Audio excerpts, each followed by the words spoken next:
Una gran expectativa ha generado la designación de los tres aspirantes que van a ser sometidos a consulta para decidir quién va a ser el candidato de Morena al gobierno de la Ciudad de México en las próximas elecciones, porque está sobre la mesa la posibilidad de que rompan el monopolio electoral que ha tenido el PRD en las últimas 2 décadas en la capital del país, una fuerza que finalmente viene de una decisión del propio PRD.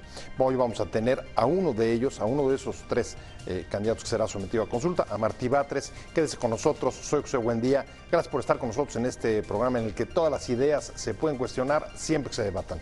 Vamos a ver unos datos de contexto sobre este proceso y regresamos aquí a nuestro foro a tener nuestro debate de hoy. La candidatura de Morena para la Ciudad de México ha generado expectativa por la importancia de la capital rumbo a las presidenciales de 2018 y porque con escasos 3 años de vida, este partido puede poner fin al control electoral que ha tenido el PRD en esta ciudad desde que la ganó en 1997. El pasado fin de semana, el Consejo Estatal de Morena definió la terna que irá a la encuesta para seleccionar su candidato a la jefatura de gobierno en 2018. Los elegidos son Martí Batres, Ricardo Monreal y Claudia Sheinbaum. 228 consejeros presentes de un total de 260 votaron para conformar el grupo de precandidatos. Batres, líder del partido en la Ciudad de México, fue el que más sufragios logró, con 84. Sheinbaum, delegada en Tlalpan, sumó 76. Y Monreal, titular en la Cuauhtémoc, 64. En la Ciudad de México se han acumulado problemas que lastiman a los capitalinos como las contingencias ambientales, deficiencias en el transporte público, desabastecimiento de agua y sobre todo el aumento de la inseguridad cuando anteriores gobiernos perredistas habían logrado que fuera una de las más tranquilas del país. Incluso hoy ya es difícil ocultar más la penetración de los cárteles en la ciudad y hasta en estructuras de gobierno como en Tláhuac, actualmente gobernada por Morena. Morena tuvo una aparición espectacular en la ciudad en las elecciones de 2015, llevándose los comicios intermedios, y ahora parte también como el favorito a arrebatar la gubernatura a sus viejos compañeros de partido, dado que surgió de la escisión de su líder máximo, Andrés Manuel López Obrador del PRD, tras ser su último abanderado presidencial en 2012. Posiciones. Sobre las fechas y plazos para realizar el sondeo y conocer sus resultados, Clara Brugada, presidenta del Consejo en la capital del país, indicó que aún no están definidos. El delegado en Cuauhtémoc, Ricardo Monreal, aseguró que ve posible una alianza Morena-PRD en la Ciudad de México para 2018. Dijo que creía que debería el PRD estar con Morena, toda la izquierda de la ciudad, la progresista debería estar porque es una zona metropolitana y ya no es una ciudad aislada. Por eso se tienen que buscar acercamientos con el PRD, PT y todos hacen falta. Morena saca 17 puntos de ventaja al alicaído PRD, según la última encuesta de Reforma. López Obrador descartó que el posible candidato para la elección de jefe de gobierno de la Ciudad de México en 2018 sea designado por dedazo.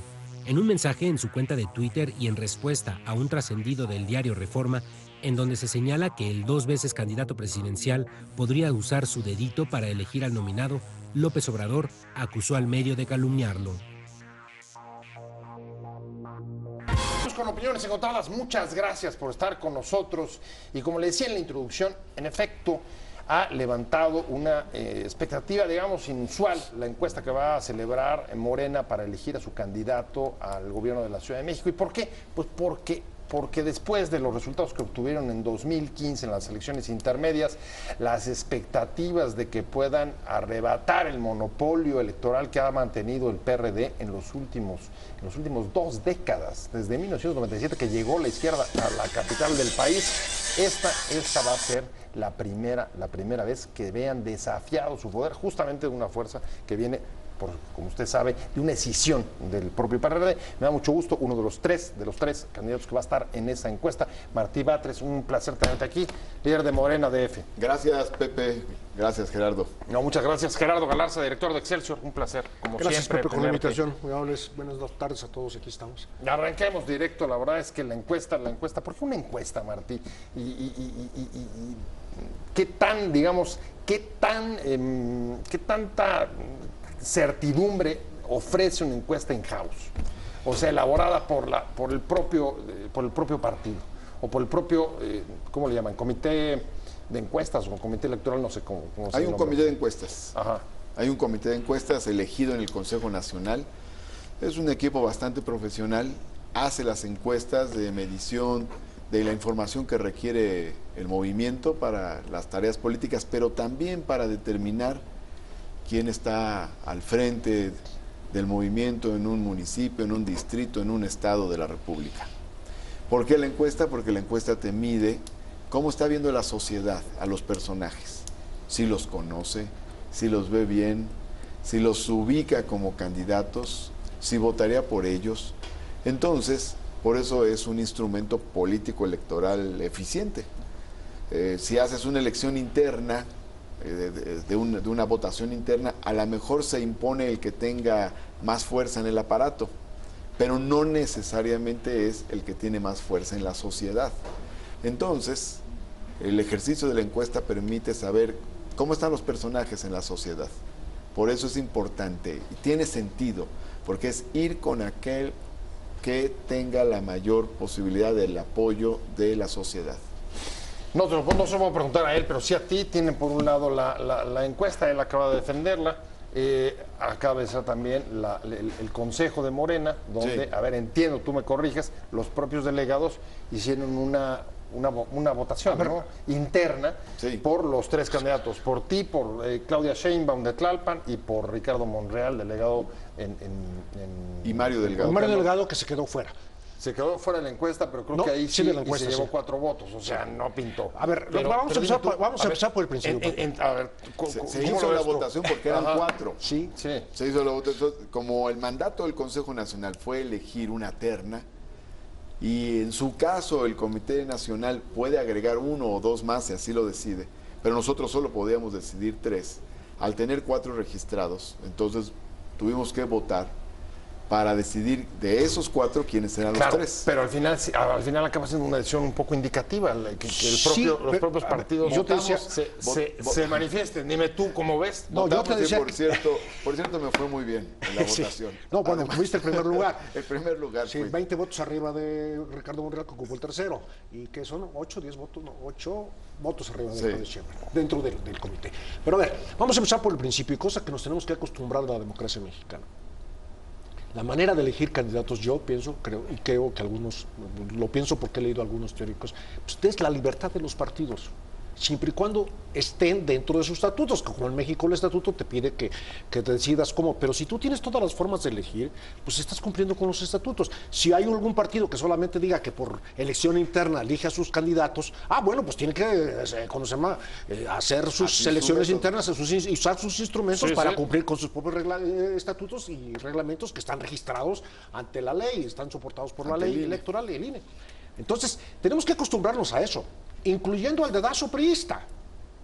Si yo O sea, solamente- a ver, tiene derecho el PRI a hacer eso, no, A ver, tiene aunque- derecho Morena a hacerlas. Aunque no está en sus estatutos Aunque el no PRI está- el dedazo, ¿no? No no están los estatutos, no está así, no está así. Es las reglas no escritas. Exactamente, no está así, pero tiene Morena derecho a poner una encuesta con 3, con Sí, 4, con y 5. está en el estatuto. Entonces, pues, no, yo lo digo que sí, yo digo que sí está, Sí. no lo pongo en duda. Entonces, primero tenemos que acostumbrar los mexicanos a estas nuevas formas de hacer política. Estamos acostumbrados al dedazo. Estamos acostumbrados, y vamos a decirlo claramente, en Morena, por críticas por esto, también se espera muchas veces, o se cree, o se dice, que Andrés Manuel decide las candidaturas. Bueno, Si- a ver, si hay otra manera, pero déjame terminar, si hay otra manera, sí. pues qué bueno que vengan otras maneras de elección. Voy sobre lo mismo que estás diciendo, justamente. A Pero ver, no es así. Uno de los escándalos o de los enojos que se levantó este proceso fue justamente con Reforma, ¿no? Reforma dice eso, existe la posibilidad de que sea un dedazo a favor de uno de los 3 candidatos. Yo creo que no es así, al menos mi experiencia no me lo dice. Porque estando yo al frente del Comité Ejecutivo Nacional, porque en el primer periodo, yo fui el primer presidente nacional de Morena, se hizo el ejercicio de las encuestas. Y a través de las encuestas se determinaron candidaturas en diversos estados de la República. Donde había una propuesta, pues esa era. Pero hubo encuestas en Tlaxcala, hubo encuestas en Michoacán, hubo encuestas en varios lugares del país. Se hizo la encuesta y el resultado que salió, ese fue lo que se asumió, porque es lo que conviene. Es decir, más allá de la supuesta subjetiva cercanía, lejanía de los diversos actores, En realidad lo que conviene es quién tiene las posibilidades de llevar a la victoria al movimiento. La eficacia ¿Quién electoral puede llevar al crecimiento electoral al movimiento? Por eso es la encuesta, es un instrumento electoral. Lo pusimos en el estatuto de Morena desde su fundación. ¿Qué dice el estatuto? Que si hay una sola propuesta se considera consenso, y si hay varias propuestas, habrá encuesta para determinar cuál de esas propuestas es la que encabezará el movimiento.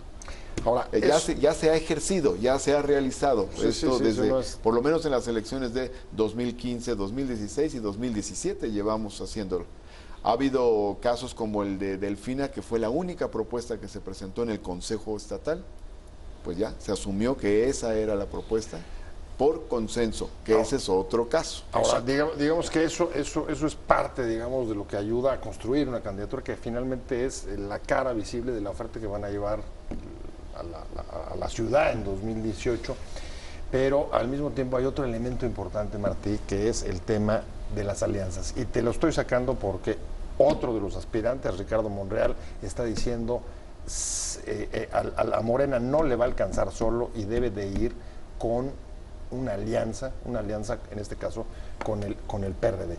Dos preguntas, ¿les alcanza solos? Y dos, ¿sí tienen que ir con el PRD o esperarían, en todo caso, digamos, esperarían a que se desfondara el PRD y se subieran a Morena, digamos, individualmente? Sí vamos a hacer alianzas, pero es difícil hacer alianzas con fuerzas políticas que están en otra ruta. Acordamos una alianza partidista con el PT y muchas alianzas ciudadanas, alianzas con empresarios, con el mundo de la cultura, el mundo de la academia, alianzas con movimientos sociales, con organizaciones de la sociedad civil, con personalidades, en fin, se pueden hacer una gran cantidad de otro tipo de alianzas, como por ejemplo se hicieron en el Estado de México, eso es un esquema interesante. Pero yo no veo a los dirigentes del PRD en la ruta de una alianza con la izquierda, los veo más bien entusiasmados en una alianza de derechas. Ellos están... La alianza opositora con el PAN. Sí, que realmente no es opositora, porque ellos estuvieron en acuerdo con el gobierno del PRI federal desde que empezó este sexenio y realmente no se opusieron ni a los gasolinazos, ni a las reformas, ni a nada. Entonces, opositora no es. Ahora bien, ellos están en esa ruta, no se ve que quieran acercarse a Morena. Sin embargo, en las bases del PRD hay muchísima gente que quiere apoyar a Morena, apoyar a Andrés Manuel López Obrador. Yo más bien diría que las alianzas posibles son con las bases. Yo no veo que pueda haber una alianza formal con la dirigencia del PRD. Alianzas con las bases del PRD, pero también alianzas internas en Morena. Vamos a poner el asunto. En la izquierda, primero el PRD y ahora Morena, pues tiene la fama de las famosas tribus, que existen en todos los partidos, solo que no tienen ese nombre, ¿no? Bueno, lo estamos viendo en el Partido Acción Nacional. En otros se llaman corrientes, sí, en otros se llaman familias. El problema es que el PRD se cristalizaron casi como si fueran partidos independientes dentro del PRD, lo cual les hizo mucho daño. Alianzas internas también, además de las que tú citas, con ciudadanos, con empresarios, con un partido. No, por supuesto, todos. ¿Cómo llegar a eso? Es decir, vamos a decirlo, no quiero usar la palabra tribus, ya la dije, pero no es así. Tú tienes apoyadores dentro del Morena del DF, Ricardo Monreal seguramente tiene los suyos y Claudio se meten. ¿Cómo llegar a esas alianzas? La encuesta, creo que tú lo has puesto en la mesa, pues es una manera también de acercar, de llegar y no tener... A los de afuera. Es diferente. Yo veo el ambiente de Morena, es mucho más unitario que en cualquier fuerza política. El debate que hemos tenido entre los diversos aspirantes es mucho más civilizado y fraterno que en cualquier fuerza política. Estamos cuidando una causa superior, que es la de Morena, el movimiento, la transformación del país, no solo de la Ciudad de México. Y eso es una diferencia importante. Incluso si tú ves, hay dirigentes de alguna delegación o de algún lugar que invitan a uno, invitan a otro, y conocen los puntos de vista de algunos de otros. Hay compañeros que han invitado a los tres para escucharlos. Es interesante el proceso, no estamos así en compartimientos estancos. Ahora, una vez que se toma una decisión, todos juntos, no vamos a generar grupos alrededor de quienes hoy protagonizamos este debate interno. Se toma una decisión y vámonos sobre la decisión que se haya tomado para fortalecer el movimiento y triunfar, que esa es nuestra responsabilidad. La candidatura de la Ciudad de México, perdón, sí. Pero también hay 16 candidaturas para las nuevas alcaldías. ¿Será el mismo proceso? Sí, por supuesto. Encuestas, sí. riesgoso para Morena con todo lo que estás hablando ahorita? No, yo creo que no. Al contrario, el proceso ha servido para que se acerque gente de la sociedad civil. Es un proceso de crecimiento, nuevos actores. Va a haber, o ya hay, en el proceso de las 16 delegaciones, personalidades interesantes que vienen de otras fuerzas políticas. Benito Juárez, Fadlala, por ejemplo. Fadlala, por ejemplo, otros más. No es el único caso, debe haber unos 10 casos de acercamiento reciente a través de este proceso. Es interesante, finalmente los vamos a medir. Y si hay liderazgo, pues vamos adelante con ellos. El proceso de Morena es un proceso abierto. O sea, nosotros planteamos una política muy abierta a la sociedad. Esta idea de no hacer alianzas con las dirigencias de otros partidos, en realidad no es una cuestión de cerrarse, porque nos estamos abriendo por otras vías. Quisiéramos que pudiera haber otro tipo de alianzas. O sea, no a los pactos populares. Bueno, historia interesante, después de 20 años de tener el control sobre la ciudad, el PRD puede perder el próximo año. Por lo menos las encuestas tienen encima, arriba a Morena, que además Martí Batres viene de haber sido una decisión del propio PRD. Tú, lo comentábamos antes de entrar, pues has estado en esta historia completita desde el 97 hasta hoy. Toda la película. ¿Cuál es digamos que a qué atribuyes, digamos, los cortes, los prólogos? Sí. ¿A qué atribuyes, digamos, la caída del PRD en la ciudad? ¿Y cuál es la diferencia con Morena? El PRD perdió el rumbo, se extravió y se metió en un camino diferente de lo que la gente impulsó. El triunfo de la izquierda en el 97 es una construcción social compleja. Tiene su antecedente en el 88 de Cárdenas, en el 85 de la organización de los temblores, en el 86-87 de los universitarios y más atrás en el 68, en las luchas urbanas de los 70. Es decir, o sea, está construida sobre eso, en una sociedad que es muy informada, crítica, educada. Hay mucha ciudadanía. Cuando digo mucha ciudadanía me refiero a esta construcción de una población participativa y crítica. ¿Y la principal diferencia con Morena? Entonces, o sea, ¿por qué Morena está subiendo electoralmente? Por eso, porque Morena refleja eso. O sea, ¿retomó la pérdida de rumbo del PRD? Morena refleja toda esa historia. Y en cambio el PRD ya no se parece a esa lucha. El PRD se parece más al PRI de los años 70. Por ejemplo, te voy a poner un caso. Queremos hacer una reunión en una delegación gobernada por el PRD, Coyoacán. Ajá. Y llegan al lugar donde vamos a reunir y ahí montan un espectáculo del gobierno delegacional. O, peor aún, van unos compañeros con Berta Luján visitando casa por casa para informar de los temas de los constituyentes, lo que lograron los constituyentes de Morena, y llega un grupo del PRD a golpearlos, hasta mujeres. Es decir, eso no es la izquierda. Si revisas además las políticas públicas, o sea, no hay límites en cuanto a las decisiones fiscales. Se aumenta el precio del boleto del metro en un 67%. Luego viene el doble y no circula. Luego viene las fotomultas. Luego el predialazo. Pues la gente se siente agredida, porque obviamente afecta a su economía cotidiana. Y luego todo ese recurso no se ve reflejado en la ciudad, no se siente. Este es un gobierno que no ha creado nuevas políticas sociales universales, a diferencia del gobierno de Marcelo, y no se diga del de López Obrador, y también del de Cuauhtémoc Cárdenas. Como que se interrumpió. La gente no reconoce en el gobierno actual y en el PRD actual lo que se hizo del 97 al 2012. Si alguien... Es como otra historia. Oye, es otra historia. Si alguien estuvo desde 88, ahí también fue Galarza, tú lo ves ahí. Mira, o sea, sí, abandono de la política social y pérdida de rumbo. No solamente eso, yo quiero por el preguntarle contacto con la construcción y ciudadana. otros retrocesos, pérdida en seguridad. Perdón. Sí, no, adelante. Un dato que es un emblema. En el año 1997, último año que gobierna el PRI, llegamos a 500 homicidios dolosos con arma de fuego. Eso en parte fue la causa de la derrota del PRI. Y ese índice bajó, empezaron a tomarse decisiones y en el 2005 se redujo en un 40%, o sea, de 500 pasamos a 300 casos. Ahí se mantuvo durante años.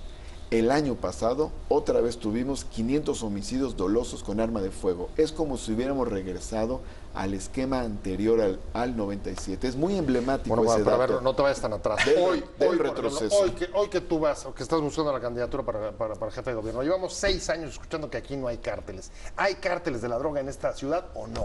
Sí hay, ¿Y afortunadamente. cómo le entrarías con ellos? Afortunadamente no en la dimensión en la que existe en otros estados de la República. Tienes que tomar muchas medidas. Las medidas de la disciplina institucional que se ha perdido. Ya no tenemos la reunión del gabinete de seguridad con el jefe de gobierno en la mañana.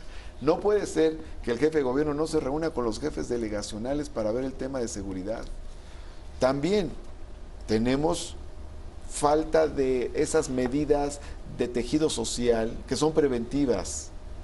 Se abandona la política social, se abandona la participación social, la convocatoria a las comunidades y obviamente en esa disputa la delincuencia se va apropiando del espacio público. El planteamiento es recuperar lo que había, recuperar la política de seguridad que hizo Marcelo o que hizo Andrés Manuel. En parte, e ir por más. O sea, yo creo que también tenemos que dar pasos hacia adelante. No solo es recuperar lo que había funcionado bien.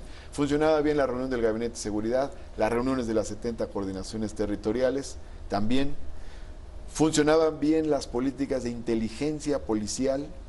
Ahora yo creo que hay que recuperar eso, pero necesitamos otras medidas. Por ejemplo, está todo el tema del caos en el transporte público, especialmente los microbuses. Llega un asaltante, saca un microbús, se lo lleva, viola a una mujer. Para proteger a las mujeres necesitamos que el microbús tenga su camarita de video, su botón de pánico y su GPS. Entonces le metemos control. Porque esto no sucede, por ejemplo, en el trolebús, porque tiene carriles confinados, el metrobús tiene carriles confinados.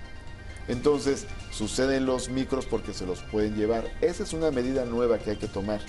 Y también yo sugiero 2 medidas más. Una, ocupar el espacio público con cultura. Tenemos una comunidad cultural enorme en la ciudad. Es convocarla, es invertirle, contratar por lo menos a 5,000 artistas y promotores culturales, ocupar el espacio público con cultura. Y la otra medida es un sistema de tutorías sobre los internos que salen preliberados. De por sí siempre hemos tenido unos 20,000, 30,000 preliberados cumpliendo su condena fuera de la cárcel. Ahora con las reformas en materia de justicia, yo creo que andamos en unos 50,000 preliberados. ¿Qué están haciendo? ¿Dónde ¿Cuánto están? dice Mancera? 20,000, ¿no? 20,000, pero a mí, mira, estas cifras son muy interesantes. No, 20,000 los nuevos. Sí, a partir del nuevo sistema. 20,000 con el nuevo sistema. Pero también hay que contar los anteriores. Agrégalos con los anteriores. A ver, yo le quiero preguntar a Martín, que hace un buen resumen de lo que ha sido el PRD en esta ciudad. Martín ha sido líder, dirigente, ha sido funcionario público, ¿no? De 2 gobiernos por lo menos, Sí. Secretario de alguna cartera, en el caso Bueno, secretario de Desarrollo Sociales, secretario de Subsecretario de Gobierno, parte del Gabinete de Seguridad Pública y líder de la Asamblea Legislativa. Has hecho una carrera aquí, has hecho todo, sabes, conoces perfectamente la ciudad y has hecho un buen resumen. Dices perdió el rumbo. Ya nos explicaste y le explicaste a nuestros televidentes cómo se ha perdido el rumbo.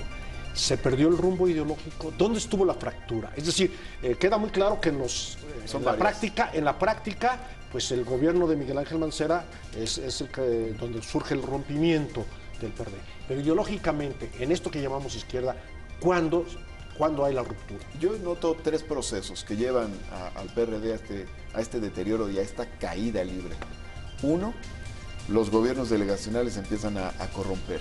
Esta cuestión de que el jefe delegacional le pasa el gobierno a su esposa le regresa el gobierno a su esposa. 2 delegaciones por lo menos. 2 delegaciones por lo menos, son ¿Eso más. es feudalización? Sí, es una feudalización, es una privatización del gobierno. O sea, ya es propiedad de la familia, nada más se van turnando. Gustavo Amadero. Bueno, eso no tiene nada que ver con la izquierda ni el progreso. Ese es un problema. 1. Luego 2, está el asunto del propio gobierno de la ciudad. O sea, el gobierno de la ciudad perdió la sensibilidad social, la idea de construcción progresiva de un proyecto y prácticamente se diluyó el programa de izquierda en la actual administración. Tercer problema, la dirigencia nacional del PRD va y firma un acuerdo, el Pacto por México, que en realidad es un programa económico conservador es un programa social conservador y lo lleva al PRD en contra de lo que había luchado durante mucho tiempo. Yo creo que son los 3 factores que han llevado a esta debacle del PRD en la Ciudad de México. Déjame quedar. Ya vimos rápidamente la crítica que están haciendo Morena, Martí Batres, sobre los gobiernos del PRD de los últimos 10 años, los últimos, no, casi 2 décadas. Pero ahora, hacia las elecciones de 18, Martí, hay algunos temas que son importantes. Uno, la ciudadanía, ¿cómo se queda con una situación como la de Tláhuac? ¿Cuál es la respuesta que tiene que dar un gobierno cuando te estalla una crisis como la que estamos viendo ahí, con el posible involucramiento del narcotráfico en las estructuras de gobierno?